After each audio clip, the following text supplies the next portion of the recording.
I'm Stacey Wilson-Hunt, your host for today's Half Hour with Time. With us today, we have the film's director and producer, Garrett Bradley. For those who haven't yet seen Amazon's Oscar-nominated documentary, Time centers on a Louisiana woman named Fox Rich, who is fighting for the release of her husband, Rob, who was serving 60 years in prison for armed robbery. Let's take a look at a clip.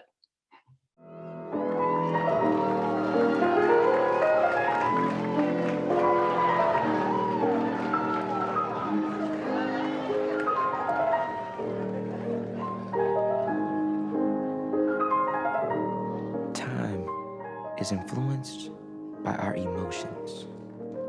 It's influenced by our actions.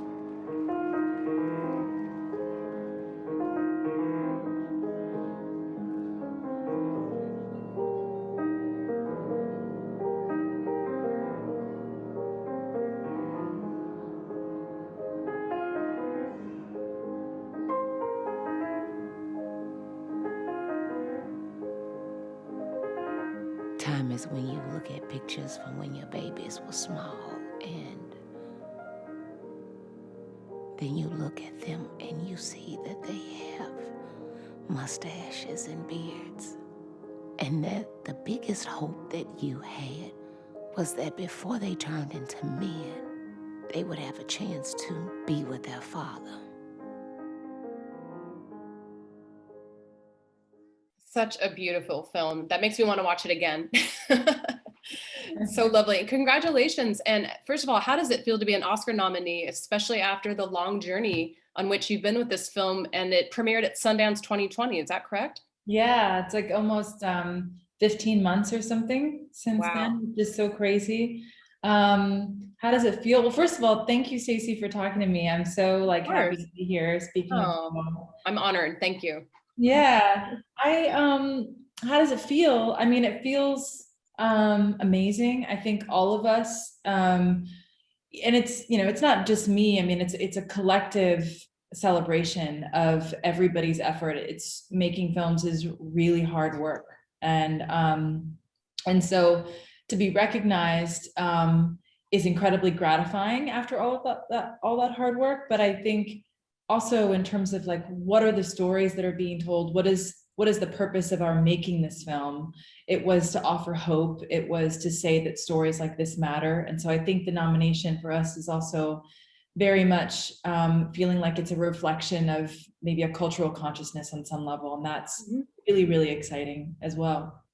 And so one thing I love about this film, among many things, is it's a quote unquote issue film, but we don't see talking heads. We don't see these deep dives into serious topics. We don't see, a Ken Burns style montage of footage, which I love. I love that approach too, but this is so specific. So I wanted to first ask you about your decision to center it so centrally on Fox Rich. And I know she was your subject sort of before you knew what you were going to do with her. But tell me about that decision to make it so personal and so intimate. And actually, you don't do a lot of delving into the nuances of the crime, of the case, all of the logistics that we're used to hearing about in a story like this. So tell me a little bit about that. Yeah, I mean, I think that it's easy to forget that issues and systems and frameworks and ways of thinking are made up of human beings, are made up of individual choices and thoughts. And I think we've seen in the past year that so much of what we've taken for granted, meaning the things that are just in place that we imagine have always been there and will always be there, are really starting to be disrupted and unearthed, and we are demanding change, on so many levels. And so I think that for me, first and foremost, as a filmmaker, it isn't to say that the facts aren't important, that the statistics and the data isn't important. Those things are really, really important. But I think you also need to have in parallel to that, the effects of the data, the effects of the facts, and the impact that it actually has on the emotionality, on human life and the way in which we experience the world. That's always the place that I'm drawn to. That's how I also, developed these relationships, not just with the family, but in everything I do. I never have thought to myself, I want to make a film about incarceration from a family's point of view. I met many families, and it's a part of my community. It's unavoidable. and understanding their human experience is what brought me to wanting to make this film. And my first question for a documentarian is always, how did you gain trust of your subject? Now I have a feeling that you and Fox Rich had a great rapport. You're very warm. She's very warm. I can't imagine that she didn't trust you, but tell me a little bit about your conversations with her. What was off limits? Did she have any limits for access? Tell me about that. Yeah. Well, I think, there's two things for me that are really important. One is that I never actually look at the people I'm making films with as subjects. And I never look at their experience that they're willing to share with me as access, That's very unique for the work you do. Yeah, I mean, I think it's that the language for me is a really important starting point for understanding what we're doing together. I think that we are collectively making a film and going on a journey together. And the way to establish trust is to understand, why are we going on that journey? What do we hope to accomplish on that journey? What do we want to say in the process of that journey? And so those are questions that I always start off asking people, and in those answers, I'm able to then develop a sort of anchoring point, a sort of North Star, a thing that roots me every day in the process of making a documentary, which, when you don't have control, so much of the beauty of the genre is that it's really about honoring the present moment. It almost becomes unethical to try to anticipate anything, right? So you need something that is grounding you. And that thing that was grounding me was this idea that there are 2.3 million American families that are incarcerated, and they felt, Fox and Rob and all the sons felt, that their story offered hope to people, right? And so then my job was to say, well, what does hope look like in their daily ritual, in their daily routine, in their daily life? And so that's what helped create transparency around what the decisions I was making, why I wanted to shoot certain things, and how I was going to shoot certain things, because they were part of an understood intention. And a word that just came to me as you were telling me this is holistic.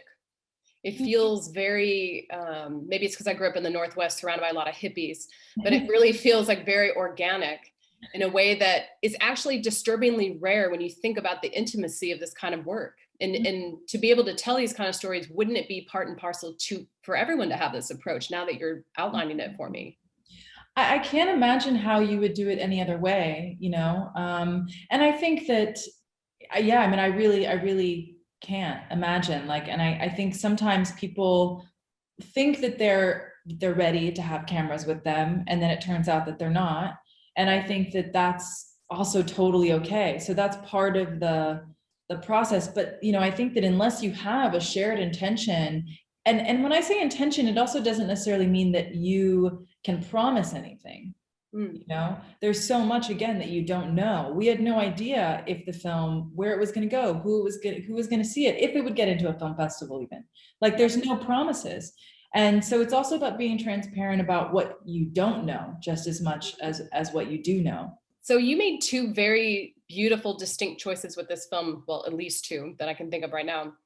Black and white finishing, and then the score, which I find so sumptuous and gorgeous and of another era, which I know it is literally of another era, but it gives the film, pun intended, such a timelessness. And I wanted to know, first of all, the visual look and also the music. What were your intentions with both? Well, so the music, I think that actually part of its timelessness is in the fact that it's a blending of genres. And so it can't quite be pinned. It's really unique. It's sort of like an invention of its own genre on some level. So actually these two things go hand in hand, the black and white and the music, because Alone, which is a short 13-minute op doc that I made, which is how I met Fox in the process of making that film, right. Was in black and white. And I always, again, I went into making this film thinking I was making another short film, right? And I knew that all the visual language was going to be immediately extrapolated because I considered them sister films. I always wanted them to exist together. I think that they still will, hopefully, even though one is longer than the other. But it wasn't until, so when Fox, handed me what ended up being 100 hours of her own home personal archive, which I wasn't aware of while I was filming, hence in this fantasy that I was making a short film, all of that archive was also in really vivid color. Beautiful, lush color. And so Gabe Rhodes, the film's editor, and I we did for a moment there experiment with it being in color, but it almost felt like you were hopping from like one stone to the next, and you could really feel the tension of between the past and the present. And because we're doing that structurally in a semi-complicated way, right? We're trying structurally to ensure that the narrative is moving forward while also being able to come backwards at the same time. And we were able to do that actually by zoning in again on this idea of intention, which was what hope looked like, which in their articulation of that as a family surpassed time, surpassed linearity, surpassed any kind of idea of a chronology, which allowed us then to be creating structure that wasn't bound by those things, right? Wow. But the color was sort of the last way. It ultimately became like the saran wrap, over the film. It was like, it just allowed it to feel linear. There was something that was linear, while everything else then was able to bounce around a bit more. And the music, in order for the film to hold that music, which was really important to me, it also needed to be black and white. And that's something I can't quite explain or describe, but it was very clear when we watched it in both versions. And where did music come from? Was it performed for this piece, or was it existing in the No, it was, it was another one of these like cosmic things that just happened that I wish I could have said. I just knew from the beginning. You planned it, right? Right. Yeah, no, it was, I had all these Ethiopian playlists on my YouTube account, and Emahoy, she goes by Emahoy, which refers to sister. This one song popped up, Mother's Love. And I listened to it and I loved it, and we put it to picture, and it was beautiful and it was perfect. But then I started to read about who she was, and she's a 96-year-old Ethiopian nun. She's still alive. Wow. She lives in Israel. She was a prisoner of war and also a prodigy, musical prodigy. And instead of pursuing that career, she ended up becoming a nun and recorded this one album in 1963 of all years to raise money for an orphanage. So gosh, I love the idea of like bringing these two women together, Wow. So, that's a film unto itself. it really is. I mean, her story, I think, needs to be told, and I think it's probably happening, but she's incredible. Wow. And the music itself is so incredible. It feels sometimes like ragtime mixed with classical. It has a 20s feel, but it's so fascinating. How would you even describe that style of music? Well, there's, what I can say is that there's like Western and Ethiopian melodies, that are blended to, and it's percussion, it's piano, it's music, and it has just sort of this persistence to it. I think actually one of the songs is called Persistence. Wow. Very, very legitimate for the movie, right? Yes. So I wanted to talk about Fox. I wish we had more time to just talk about Fox as a woman, because there's just boundless fodder there. But I do want to talk about her children, who just have been through so much that none of us can imagine. And yet on camera, or at least the moments we witness, seem to have evolved into the most incredible young men I have seen on screen in a long time. How do you think they have been able to thrive as much as they have? And where do you think they get their strength? Because Fox is only one person. She can't possibly be giving every one of her sons all of this nourishment all the time. Where have they gotten their higher power? That's a great question. I mean, I think that, the idea of community is a really important one. It's one that I think modern society, particularly Western modern society, doesn't value as much. I think once we became a sort of industrialized globe, we're all individuals. All of a sudden, we don't see ourselves as a collective. We're all workers, right? We were just all workers. Workers, right? But raising a family when, and this is, I have to say, like, I'm trying the best way to answer this question, because what they've done as a family is also what many Black and brown families have done since being brought to this country, right?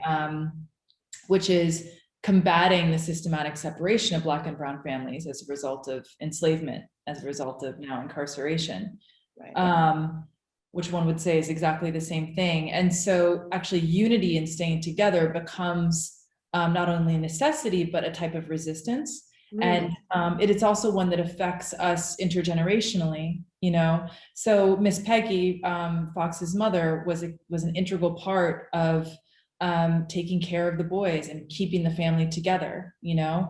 I also would say, and this is something that Fox and Rob talk a lot about as well, you know, when they both were incarcerated, they made a promise to themselves that they would not allow the system to tear them apart, that they would remain in each other's lives. And, you know, even though Robert was physically separated from his family for over 2 decades, he had a very, very close relationship with his sons. You know, through the phone, through visitation, through letters. He was very involved in their lives. And so, and that, you know, that was no small feat. It took real effort. And it's not effort that all families have the capacity for, especially if there isn't necessarily anyone else around, right? Right. But it, for them, I think was, again, it was a type of resistance, you know, just as much as it was a necessity. So I think what you're seeing is a result of that very clear decision that they made together as a family from the beginning.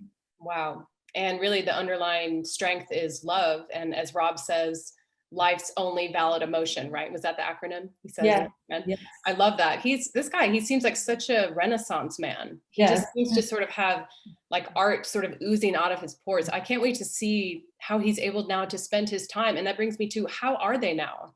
And what are they doing with their lives besides catching up a lot? The question of just how they're doing, how the family's doing, and where they're at right now.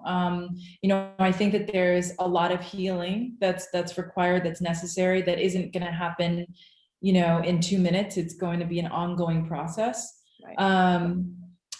So I think, but you know, they're doing it together, and you know, and Fox and Rob also, you know, have created a chapter in New Orleans that's focused on participatory defense, which means they're able to work with other families in helping them to move through the system in the same way that Fox and Rob did themselves. So, you know, their work, their abolitionist work is at the forefront of everything that they do, and being together as a family. And everyone's, you know, Remington actually just graduated from dentistry school, or he will be in May. And Freedom is also graduating from Loyola, I believe early, also in May.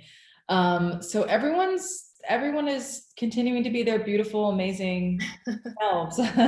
And the journey continues, you know? Well, I'd love to talk about, and it's interesting for a movie like this to come out at a time when we are all so aware of time itself and how the last year has changed our individual perceptions of time. Because sometimes the days feel so long and sometimes they feel short. You can't remember what month it is or what year it is. I would love to know how making this film has affected the way you perceive how you're traveling through time, and also this past year as well. Time to me doesn't necessarily elicit an image. I mean, there's the clock, which I think was introduced in India in like the 1860s, you know, as a way of controlling human labor, you know, as a way of controlling the day. All of a sudden one is on time or one is late, right? And it was the beginning of industrialization. It was the beginning of everybody being the same on some level, you know? So the clock it's a symbol for control. It's a symbol for colonialism.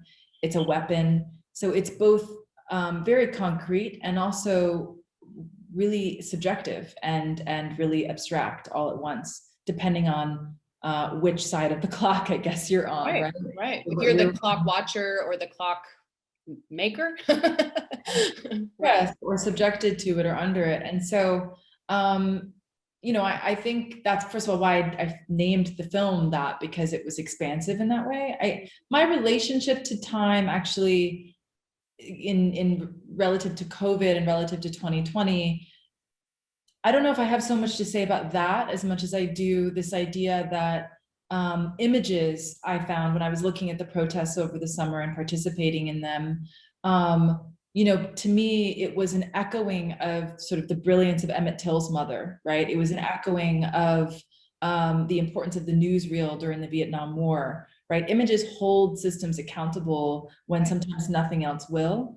And it only furthers, I think, our understanding of how invisible the how invisible incarceration is, how invisible, and by design, that this idea of 2.3 million people being locked up is abstract to us.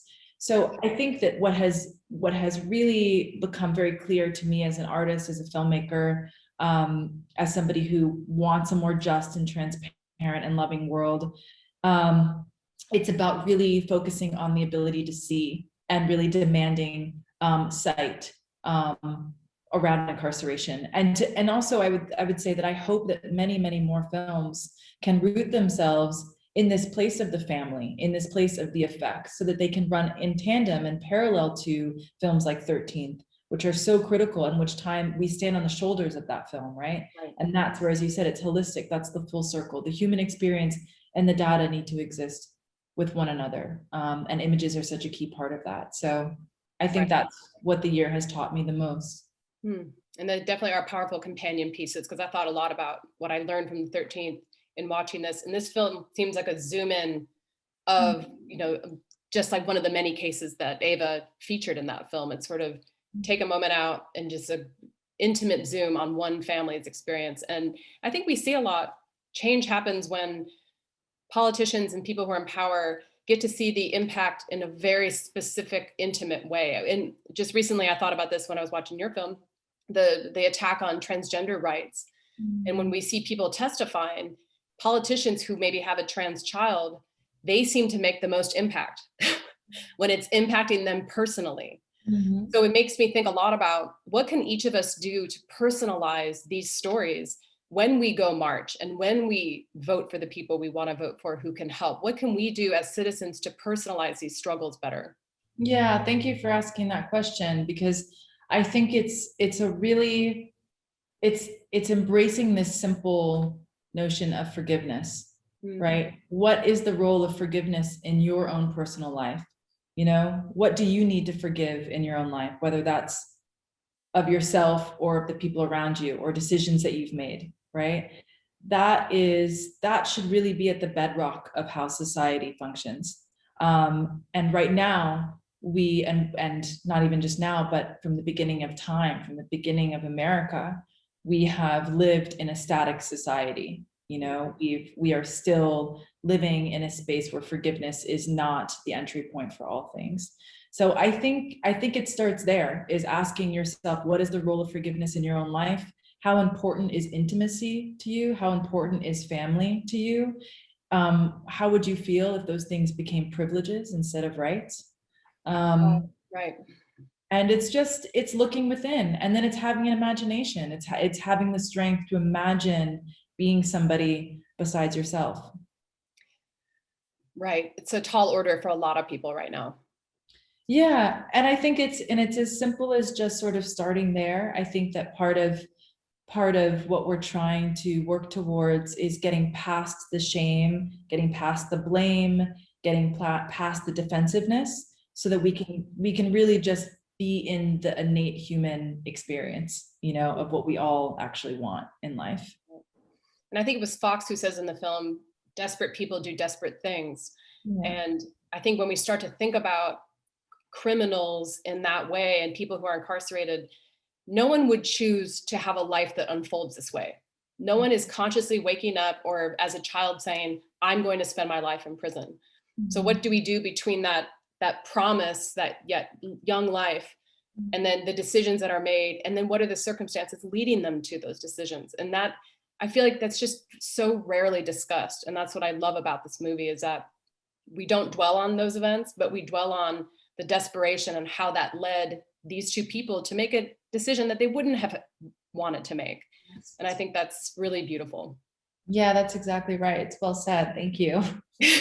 And sorry, I guess I should have asked you to say that, but I've been thinking about this so much. It's really stunning. Yeah. Yeah. No, I so appreciate that. It's always, I mean, it just, again, it's really, that's why we make the films, is for people to be able to think through these things and to have it touch them on a personal level. And I can't tell you how much that means. Well, I know I'm not alone. And the more I see stories and coverage of the film, everyone seems very affected by this. So I'm telling everyone I know, and hopefully voters get a chance to watch. And for people who do have some watching to do before they vote, what is something that you would tell them in order to entice them to prioritize it for this week? Because it's there's a lot of really hard stuff going on in the news, but this does feel like sort of a salve for a lot of that. So tell people why that might be. Wow, that's a kind of a tall order, but I would say, I would say that, if you're looking for something to connect you, with those that you love, if you want to feel like you're living in romance to a certain extent, Right. if you want to feel a sense of optimism, it's a good film to watch. I agree. And it really, like you said, at its core, it's a love story. It really truly is a love story. And, not to get cheesy, but love is very powerful, and it really can save people who don't seem to be savable. And I think that's a great takeaway too. Yes, exactly. Well, congratulations. I wish we had more time. Thank you so much, Stacey. I really appreciate it. Thank you very much. And best of luck at the Oscars. Thank you very much to our friends at Amazon Studios for making this possible, and to Garrett for speaking with me today. And to all of you watching from your couch, office, or wherever you might be right now, thank you so much for tuning in.